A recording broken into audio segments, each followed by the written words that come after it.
As a former financial advisor, one of the most common questions people used to ask me was this: Humphrey, I've got some extra cash sitting around. What do I actually do with it so it grows? And honestly, if you're brand new to investing, that question can feel incredibly overwhelming. You open YouTube or Google, and suddenly you're drowning in terms like ETFs, index funds, market orders, limit orders, diversification, risk profiles, and before you know it, investing starts to feel like a foreign language. That exact confusion is why I decided to make this video. Because if you stick with me for the next 20 or so minutes, I genuinely believe this will be one of the most valuable uses of your time on YouTube this year. By the end of this video, you'll not only understand how to make your very first investment, but you'll also understand how to keep investing consistently for the rest of your life without stress, without guessing, and without overcomplicating things. Most people think investing is about finding some secret stock or timing the market perfectly, but the truth is much simpler and much more powerful. Investing is really about understanding why your money needs to work, how to put it to work, and then having the discipline to stay consistent long enough for compounding to do the heavy lifting. So let us start with the most important question of all. Why invest in the first place? The first reason is something you're already feeling every single day, whether you realize it or not: inflation. When your money sits in a regular checking account, earning almost nothing, it's quietly losing purchasing power every year. The Federal Reserve aims for inflation around 2 to 3% annually, and that may not sound like much, but over time, it absolutely adds up. Just think about everyday life. A few years ago, something like a Chipotle burrito might have cost around $8 or $9. Today, it's closer to $12. That same money simply buys you less than it used to. If you had $50,000 sitting in cash a few years ago, you could afford a lot more with it back then than you can today. That loss isn't because you spent the money. It is because inflation quietly eroded its value. This is why investing isn't optional if you want to preserve and grow wealth over time. Historically, the stock market has returned around 8 to 10% per year over long periods. That means that when you invest, you're not just trying to grow your money. You're trying to beat inflation, so your future self isn't forced to work harder just to maintain the same lifestyle. And that leads us to the second major reason we invest: compound growth. This is where things get really interesting. Imagine investing just $1,000 and earning a 10% return. In the first year, that's only $100, not exactly life-changing. But in the second year, you're earning 10% on a larger amount. Then the next year, even more. Over 20 years, that same $1,000 can turn into several thousand without you doing anything extra. Now imagine that process happening with larger amounts, month after month, year after year. That's when investing stops feeling slow and starts feeling powerful. The more money you have working for you, the more leverage you gain. Money begins to make money, and that snowball effect is what eventually creates financial freedom. Once you understand why investing matters, the next logical question is, where should you actually invest? There are plenty of options: real estate, gold, collectibles, even things like art or trading cards. But for most beginners, stocks are hands down the best place to start. Why? Because they're accessible, liquid, and historically reliable over long periods of time. Liquidity simply means you can turn your investment back into cash quickly.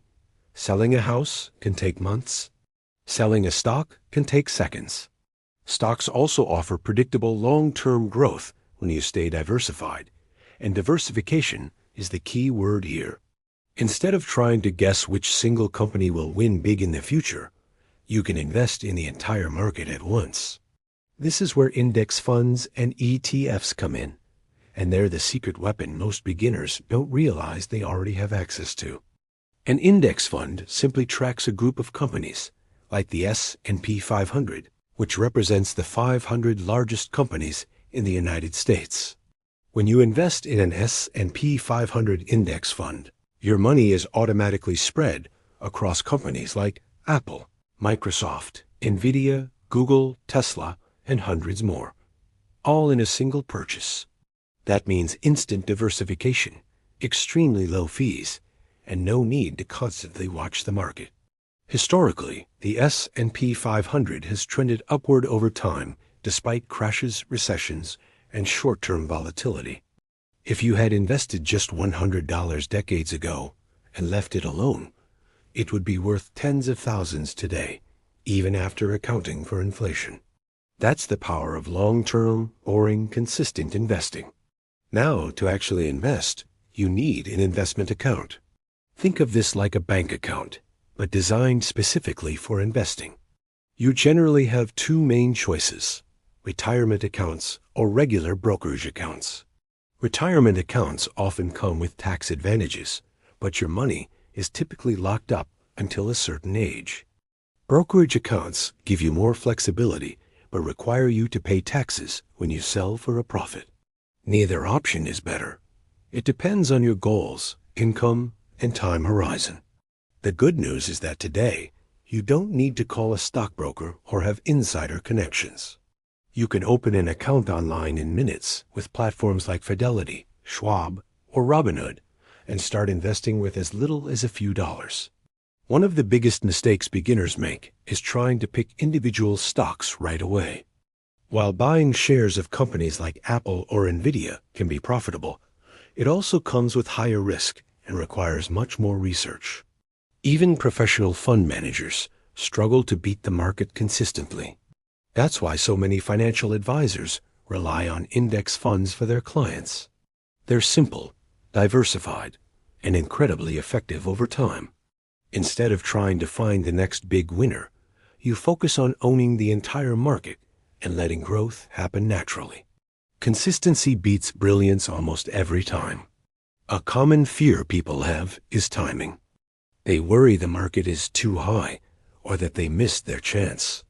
But historically, the market spends a surprising amount of time at all-time highs, and new highs often lead to more highs. Missing just a handful of the best days in the market can erase the majority of your long-term returns.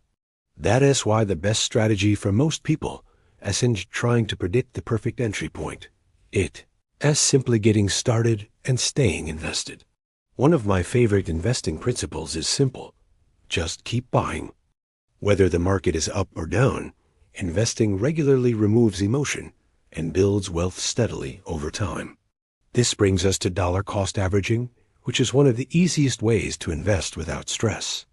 Instead of putting all your money in at once, you invest a fixed amount on a regular schedule. When prices are high, your money buys fewer shares. When prices are low, it buys more. Over time, this averages out your cost and reduces risk. It also makes investing automatic, which is incredibly powerful. Automation removes emotion, and emotion is one of the biggest enemies of successful investing. Of course, investing isn't just about strategy.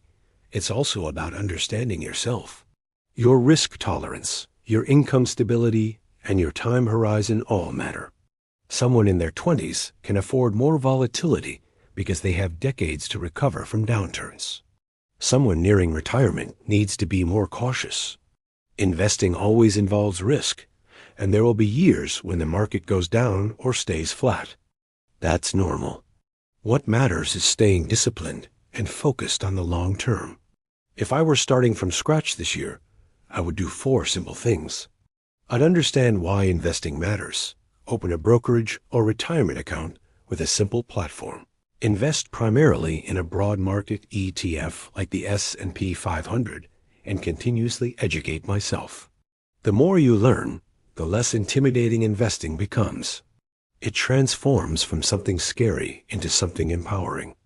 At the end of the day, investing isn't about getting rich overnight. It's about building a system that quietly works for you in the background while you live your life. Start small if you need to. Stay consistent. Let time do the heavy lifting. And years from now, you'll look back and be incredibly grateful you started when you did.